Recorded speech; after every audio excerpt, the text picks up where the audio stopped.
بسم اللہ الرحمن الرحیم۔ ناظرین محترم، السلام علیکم ورحمۃ اللہ وبرکاتہ ومغفرتہ۔ آج ہم آپ کے سامنے کلام مجید فرقان حمید کے حوالے سے ذکر کریں گے۔ یاد رکھیں، کلام مجید فرقان حمید میں 30 سپارے، 114 سورتیں، 6666 آیتیں ہیں۔ کلام مجید فرقان حمید سب سے افضل کتاب ہے اور سب سے افضل نبی محمد عربی صلی اللہ علیہ وسلم پر اللہ تبارک و تعالی نے نازل کیا۔ سب آسمانی کتابیں اور صحیفے حق ہے، سب پر ہمارا ایمان ہے۔ البتہ کلام مجید فرقان حمید کی حفاظت کا ذمہ خود اللہ تبارک و تعالی نے لیا تھا۔ اللہ پاک قرآن میں فرماتا ہے، اِنَّا نَحْنُ نَزَّلْنَا الذِّكْرَ وَإِنَّا لَهُ لَحَافِظُونَ۔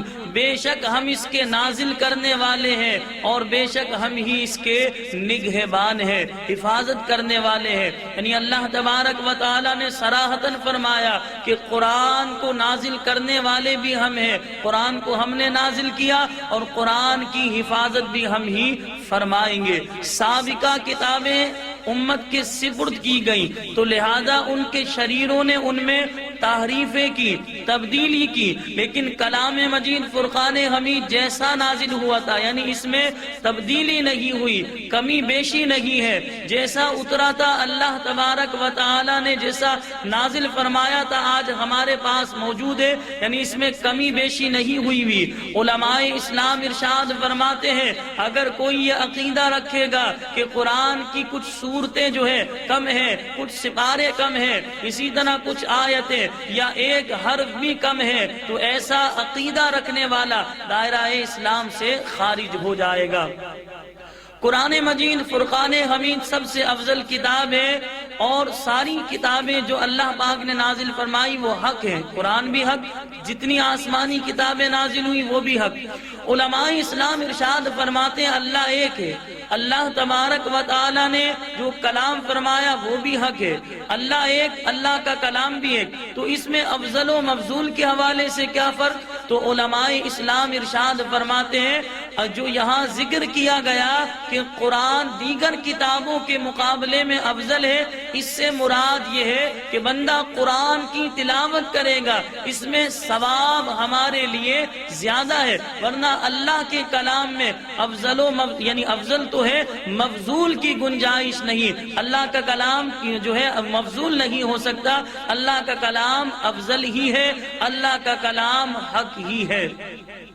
قرآن مجید فرقان حمید وہ عظیم کتاب ہے کہ آج ہمارا بچہ اسے یاد کر لیتا ہے، بآسانی اسے حفظ کر لیتا ہے۔ سابقہ کتابوں کے حوالے سے علماء اسلام ارشاد فرماتے ہیں، سابقہ کتاب کی کوئی بات ہماری قرآن کے مطابق ہوگی تو ہم اس کی تصدیق کریں گے، اور اگر سابقہ کتابوں کی کوئی بات ہمارے قرآن کے خلاف ہوگی ہم اس کی تکذیب کریں گے۔ ہم یہی کہیں گے کہ ان کے شریروں نے جو ہے اس میں تحریف کی ہے، تبدیلی کی ہے، اور اگر ہمیں کچھ مخالفت پتہ نہ چلے، یعنی کہ یہ موافق ہے یا مخالف ہے یہ پتہ نہ چلے، تو ہم یہی کہیں گے کہ میں اللہ تبارک و تعالی پر ایمان رکھتا ہوں، اللہ کے فرشتوں پر، رسولوں پر، اور آسمانی جتنی کتابیں نازل ہوئی ہیں، صحیفے نازل ہوئے ہیں، میرا ان سب پر ایمان ہے۔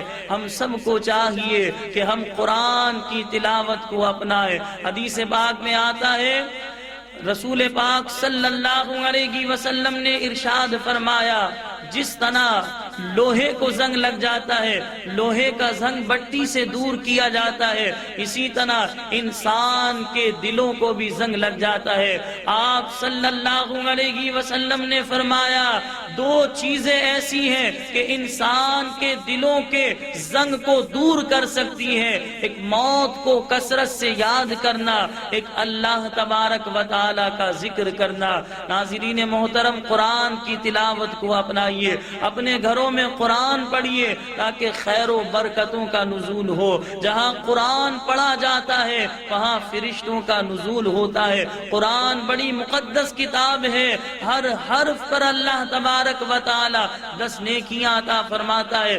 آج لوگ ہم سے وظیفے مانگتے ہیں کہ کوئی وظیفہ ایسا دے کہ گھر میں سکون ہو، اطمینان ہو، گھر امن کا گہوارہ بن جائے، روزی میں برکت ہو، گھر میں لڑائی جھگڑا نہ ہو، پرسکون ماحول ہو جائے۔ تو میں بڑا ہی پیارا وظیفہ آپ کے سامنے بیان کر رہا ہوں۔ مرد حضرات جماعت سے 5 نمازیں مسجد میں ادا کریں، خواتین اپنے گھروں میں نمازیں ادا کریں اور قرآن کی تلاوت کیجیے اپنے گھروں میں۔ ہمارے پیارے آقا صلی اللہ علیہ وسلم نے فرمایا اپنے گھروں کو مقابر نہ بناؤ، یعنی قبرستان نہ بناؤ، اپنے گھروں میں قرآن کی تلاوت کرو۔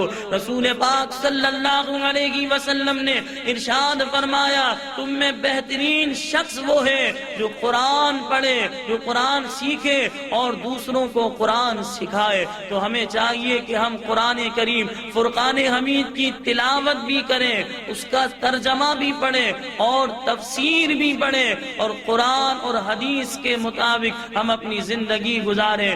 اللہ تبارک و تعالی ہم سب کو قرآن کی تلاوت کو اپنانے کی توفیق عطا فرمائے۔ ہمارے اسلاف بزرگان دین کثرت سے قرآن پڑھا کرتے۔